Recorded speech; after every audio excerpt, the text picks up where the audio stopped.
Breaking news oduu amme oduu jajjabdu tan guyyaa har'aa taate tan kaleessa taate waan haara harkaa qabna jechuudha. Mee hundu keessanuu subscribe godha. Vaayiraalii akka ba'uuf immoo like godha. Oduun ammee teen har'aa jechuudha. Jalqaba irratti isin biraan geennu Dr. Abiy Ahmed walgahii COP 29ffaa irratti waan jedhe qaba. Waan inni jedhe kana kallatti maal isin biraan geenna jechuudha. Lammaffaa irratti immoo William Ruto pirezidaantiin Ameerikaa jechuudha. Green Legacy jechuudha akka Itoophiyaan daangaa lagaa irratti jechuudha eeggalte kana jechuudha. Fakkeenyaaf akka Finfinnee irratti daangaawwan koriidarii jechuudha. Koriidarii misooma daangaa lagaa ka jennuun kana jechuudha. Eeggalchiisee jira. Kanallee waan irraa dubbannu qaba. Jawaar Mohammed namni kun siyaasa keessaa ba'e jedha. Namni kun immoo siyaasa keessaa hin baane jedha. Inni illee waa'ee buttaan yookaan immoo ukkaamsan nama hammaachuu irratti waan barreesse qaba. Kana hundaa wal duraa duubadhan kan isin biraan ga'u ta'a waan ta'eedhaaf hundi keessanuu share, like, subscribe gochuudhaan viidiyoon kun akka vaayiraalii ta'u like gochuun dagatina. Yoo isin like gootanii viidiyoon vaayiraalii bahaa jechuudha. Kanaafuu karaa ittiin wal guddifnuun keessaa hoo jiraatte like, comment walii gochuu qofa jechuudha. Karaa ittiin waliin guddifnu, karaa ittiin reward waliin goonu like, comment gochuudha. Kanaafuu eegalaanuun keessanii hafne immoo like, comment gochuu hin dagatinaa isiniin jedha jechuudha. Akkuma jalqaba irratti kaasuuf yaalatte jechuudha. Amma jechuudha guyyaa har'aa kanatti jechuudha waltajjiin COP 29ffaan jechuudha waa'ee faalama qilleensaa irratti jechuudha kan adeemamu geggeeffamaa jira jechuudha. Kanarratti Itoophiyaan sagalee isii karaa Dr. Abiy yookaan karaa muummicha ministeera Itoophiyaa Dr. Abiyyiin sagalee isaa dhageessiftee jirti jechuudha. Akka Dr. Abiy fuula Facebookii isaa irratti barreessetti jechuudha.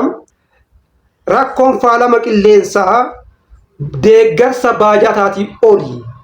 Deeggarsa baajataa qofatti xiyyeeffachuu hin qabnu. Sanii ol ta'uu qaba. Itti gaafatamummaa dhuunfaa fi itti gaafatamummaa waloo jiraachuu qaba. Itti gaafatamummaa seenaa jiraachuu qaba.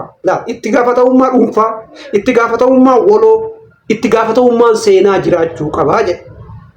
Akkasumallee kanaan wal qabate Itoophiyaan murtee fi labsii COP jechuudha 28 dabarse jechuudha irratti Itoophiyaan karaa sadiin hojiirra oolchite. Proogiraamii sadii jechuudha yookaan immoo proogiraamii sadi baaftee poolisiiwwan sadi kan ittiin hooggantu baaftee hojiirra oolchite jedhe. Tokkoffaa irratti jedhe Green Legacy kan jedhamu jechuudha. Ashaaraa magariisa kan jedhamu kanaan hojiirra oolchite. Ashaaraa magariisa kanaanii biqiltuu biiliyoona 40 dhaabdee jira. Ashaaraa magariisa meeqa dhaabdee? Biqiltuu biiliyoona 40 dhaabdee jechuudha. Kanaanillee uwwisni bosonaa parsantii 6 dabalee jira jedha. Tokko karaa kanaan hojiirra oolchite jedha. Lammaffaa irratti immoo oomisha qamadiiti jedha. Kanaan dura hanqina midhaan nyaataa jechuudha. Hanqina midhaan nyaataa 2015 dura hanqina midhaan nyaataa guddatu ture.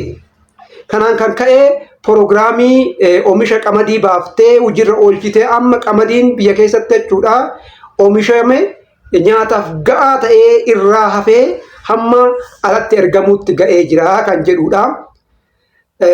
Inni sadaffaan immoo misooma magaalaa. Magaalaa ammayyoomsuu. Magaalaa green gochuu, magaalaa hawwattuu gochuu hojiirra oolchuudhaanii hojiirra oolchuun faalama qilleensaa kana xiqqeessite Itoophiyaanii jedhe jechuudha. Kanaaf kana jedhee kana barreesse walumaa galatti jedhe. Walumaa galatti wanni inni jedhee biyyoonni Afrikaa reef guddataa jiran ka humna hin qabne kunniini xiyyeeffannoo argachuu qabanii. Faayinaansiin deeggaramuu qabanii. Faayinaansiin sun immoo iftoomina qabaachuu qaba. hujii saniif ooluu danda'uu qaba. Akkaataa biyyi suni giriin leegaasii kan immoo faalama qilleensaa kana xiqqeessuudhaaf hojii adda addaa irra hojiirra oolchiteeni kennamuu qaba. Ka kenname sun illee immoo iftoomina qabaachuu qaba kan jedhudha jechuudha. Itoophiyaan jechuudha dhiibbaa uumuu itti fufteerti jechuudha. Kanaaf kuni waan gaariidha jennee bira tarraa jechuudha. Oduun keenya lammaffaan immoo jechuudha pirezidaantii Wiiliyaam Ruuttoo jechuudha kanaan dura Finfinnee dhufuu isaa ni yaadattan jechuudha. Akkuma Finfinneedhaa achi deebi'een immoo labsii jechuudha daangaa laggeenii jechuudha magariisa gochuu koriidarii daangaa laggeenii fi magaalaa kanallee jechuudha akka Finfinnee kanatti jechuudha ibsaa adda addaa galchanii ibsaadhaan dikkooreet godhanii bareechisu jechuudha. Especially laggeen lama irratti jechuudha amma laggeen san maqaa isin dhahufne laggeen lama irratti Naayiroobii keessatti kun akka eeggalamu kallattii kennee jira jechuudha. Naannoo kana Itoophiyaa irraa fudhatee fi Itoophiyaan duratti waan kana karoora keessaa qaban wanti addaan bahee hin jiru garuu walumaa galatti muuxannoon Itoophiyaan eeggalte kuni waan babal'ataa jiru fakkaata jechuudha.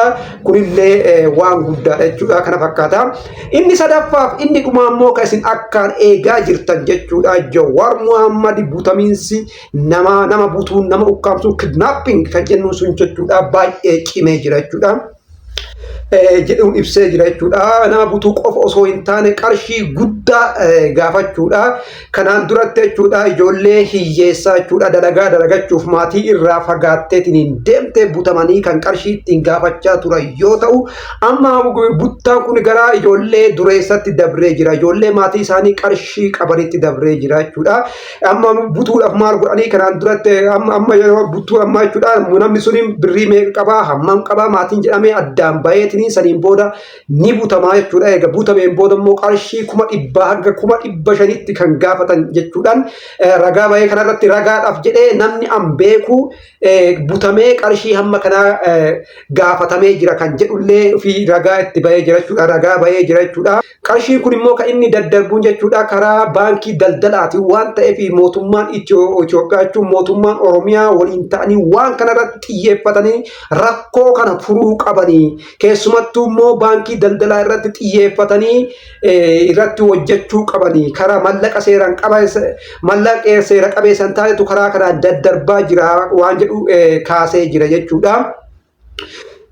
Kuni seera dhabdummaadha jechuudha karaa seera qabeessan taane jechuudha nama butanii qarshii gaafachuun waanuma jiru jechuudha dhugamaa jiru dubbate waan kanarratti jechuudha. Walumaa galatti jechuudha haalli kun Itoophiyaa keessa jira kontekestiin kun jira gaafa jettu oolee bubbulee jira jechuudha. Gaafa ilma hiyyeessaa san namni baay'ee sagalee hin dhageessifne malee gaafa dureessatti haftoonni hunduu mul'atte malee oolee bubbulee jira jechuudha. Walumaa galatti Jawaar Mohammad waan kana balaaleffatee jira jechuudha. Kana fakkaatu dubbiin teenya har'aa like share comment gochuun dagatinaa nagaata.